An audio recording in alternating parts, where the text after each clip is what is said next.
Hello guys, मैं हूं आपका होस्ट शाहिद। तो आज मैं आपको बताऊंगा कि आप जो सुपरवाइज़र पोस्ट आए हैं उसके लिए कैसे अप्लाई कर सकते हैं। तो पहले आपको क्या करना है, आपको सीधा कोई भी ब्राउज़र खोलना है। तो यहाँ आप देख सकते हैं, यहाँ पर मैं क्रोम खोलता हूँ तो उसमें सीधा सर्च करना है JKSSB। आफ्टर दैट आपको जो पहली लिंक आ रही है ना JKSSB, तो इसी पे क्लिक करना है। उसके बाद आपको जो आ रही है ना, apply for advertisement notification number 2 of 2023 date 8/12/2023, तो इसी पे आपको क्लिक करना है। आफ्टर दैट अगर आपका लॉगिन आईडी है ऑलरेडी तो आप यूज़र नेम और पासवर्ड डालकर लॉगिन कर सकते हो और आप जो फॉर्म है वो भर सकते हैं। मगर अगर आपका जो रजिस्ट्रेशन नहीं हुआ है इस JKSSB पर, तो आप क्या करें कि तो इधर जो आएंगे जो ये है ना न्यू यूज़र साइन अप, तो आप इसी पे क्लिक करेंगे तो आप उसके बाद जो है इधर पर जो फॉर्म है वो फिल करेंगे। नेम एज पर रिकॉर्डेड इन द मैट्रिक, तो इधर पर आप जो नाम होगा आपका जो मैट्रिक सर्टिफिकेट पर होगा वही लिखेंगे। उसके बाद आपका फादर्स नेम जो मैट्रिक सर्टिफिकेट पे जो आपके फादर्स का नाम होगा तो वो आप इधर लिखेंगे, और उसका आप पर ईमेल आईडी जो आपका ईमेल होगा। उसके बाद आप अपना मोबाइल नंबर और DOB डालेंगे, और उसके बाद आपकी कैटेगरी क्या है, open merit, SC ST RBA ALC EWS PSC other category, तो आप, और उसके बाद whether domicile of UT of JNK, अगर आप है डोमिसाइल JNK की तो इधर पर आप जो डोमिसाइल नंबर होगा आपका वो आप इधर पर डाल सकते हैं। उसके बाद डोमिसाइल इशू डेट, किस दिन आपको डोमिसाइल जो सर्टिफिकेट है वो मिली है। तो डोमिसाइल डिस्ट्रिक्ट आपका क्या है, अनंतनाग है, बानीपोरा है, बारामूला है। उसके बाद आपका जेंडर तो फीमेल ही होगा because only females are eligible for this post. उसके बाद आपका जो मैरिटल स्टेटस क्या है, आप अनमैरिड हो कि मैरिड है। उसके बाद आप ये जो वेरिफिकेशन कोड डालेंगे, उसके बाद आप ये वेरिफिकेशन कोड डालेंगे, और उसके बाद आपकी जो ईमेल आईडी होगी उस पर एक लिंक आएगा, और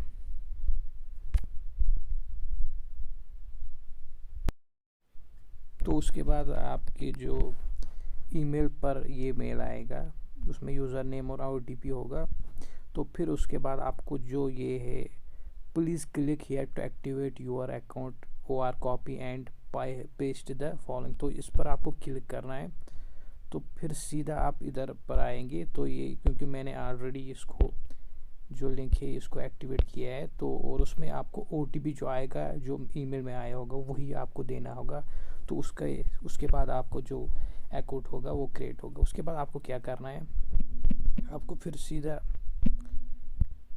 सीधा अपना जो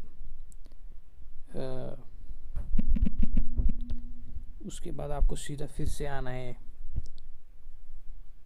फिर से वही करना है, मतलब लॉगिन होगा इधर, फिर से आपको इधर मतलब अप्लाई फॉर वेरियस पोस्ट। इसके बाद जो आपका जो यूज़र आईडी और लॉगिन जो क्रिएट हुआ होगा तो फिर आपको वही मतलब इधर देना है। उसके बाद जो ये वेरिफिकेशन कोड है उसके बाद आपको वही डालना होगा। उसके बाद आपका जो मतलब ये खुल जाएगा। उसके बाद जो आपको अपनी पर्सनल डिटेल्स, पर्सनल प्रोफाइल जो होगी, आपका नेम क्या होगा, फादर्स नेम, DOB कैटेगरी क्या होगी, जेंडर क्या होगा, सर्विस में अगर आप है तो मतलब अगर आप ऑलरेडी किसी प्राइवेट कंपनी में है तो इधर आप यस लिख सकते हैं। Whether domicile of UT of JNK, अगर आप है डोमिसाइल JNK की तो आप यस लिखिए, अदरवाइज नो। तो डोमिसाइल इशू डेट और डोमिसाइल डिस्ट्रिक्ट कौन होगा आपका, तो और उसके बाद आपको ये ब्लैक लिस्ट आएगी, इसमें सबको नो करना है क्योंकि ये।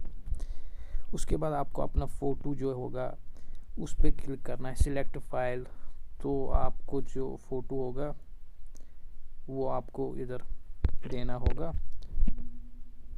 उसके बाद आपका जो सिग्नेचर होगा वो भी आपको देना होगा, मगर फ़ोटो का जो साइज़ होना चाहिए वो बिटवीन 20 KB to 50 KB, और जो सिग्नेचर का साइज़ वो होना चाहिए 10 KB to 50 KB। उसके बाद आप अपनी जो कॉन्टैक्ट डिटेल होगी वो आप दे सकते हैं, हाउस नंबर क्या है आपका, अपार्टमेंट क्या है, और एरिया, तहसील, पिन कोड और मोबाइल नंबर, और जो ये है परमानेंट एड्रेस भी आप वही दे सकते हैं। उसके बाद आपकी एजुकेशन डिटेल्स, आपके मैट्रिक में एग्ज़ाम मिडल पास में आपने JK बॉसी, इधर JK बॉसी रखना है। उसके बाद मैक्सिमम मार्क्स कितना होगा 500, और कितने आपने ऑब्टेन किए हैं, कितना आपने ऑब्टेन, उसके बाद परसेंटेज खुद आएगा। उसके बाद मैट्रिक भी आपने JK बॉस से ही किया होगा। उसके बाद मैक्सिमम मार्क्स कितना आए हैं, कितना होंगे मैट्रिक में, वो 500 है, और आपने कितने ऑब्टेन किए होंगे। उसके बाद परसेंटेज और ये भी खुद आएगा। उसके बाद आपके 12th में इंटरमीडिएट मतलब 12th में कितने मार्क्स आए हैं और किस बोर्ड से किया होगा, क्योंकि आपने JK बॉस या CBSE से किया होगा, या अगर आपने अदर से भी किया होगा तो आप अदर में भी क्लिक कर सकते हो और इधर किसी जो जिस यूनिवर्सिटी या जिस कॉलेज से आपने 10th किया है उसका नाम यहाँ पर डाल सकते हैं। उसके बाद सब्जेक्ट आपका क्या होगा, मेडिकल होगा, नॉन मेडिकल होगा, आर्ट्स होगा, कॉमर्स होगा या अदर। उसके बाद यहाँ भी मैक्सिमम मार्क्स को 500 रखना होगा, और मार्क्स कितने आपने ऑब्टेन किए होंगे तो वो भी डाल सकते हो। उसके बाद आपका ITI सर्टिफिकेट या PG डिप्लोमा कोर्स अगर आपका होगा तो आप ये फिल कर सकते हैं। उसके बाद इंजीनियरिंग डिग्री, मतलब आपने अगर आपने इंजीनियरिंग डिग्री की होगी कश्मीर यूनिवर्सिटी या जम्मू यूनिवर्सिटी या किसी और से, या IUST से या SP कॉलेज या किसी और से की होगी, या SSM से, तो आप ये यहाँ पर वो डिटेल डाल सकते हैं, या किस ब्रांच में किया होगा, civil, electrical, automobile, architecture, mechanical या किसी और में।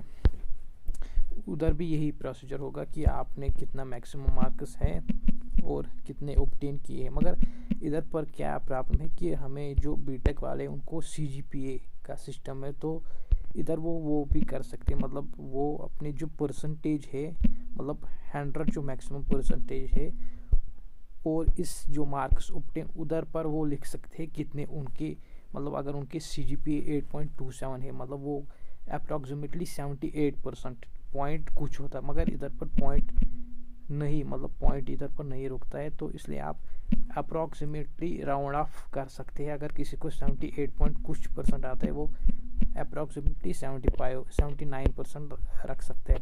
वैसे ही आपकी जो पोस्ट ग्रेजुएशन की डिटेल से हो सकती है वो भी आप ऐसे ही फिल कर सकते हैं, और अगर आपने MPhil या PhD किया है तो वो भी आप यहाँ पर यस कर सकते हैं। उसके बाद सारी डिटेल्स फिल करने के बाद आप जो अप्लाई, मतलब फिर आपके पास आप फिर से वही लॉग इन करेंगे और आप अप्लाई कर सकते हैं पोस्ट के लिए। That's all, thank you. Please मेरी चैनल को सब्सक्राइब कीजिए।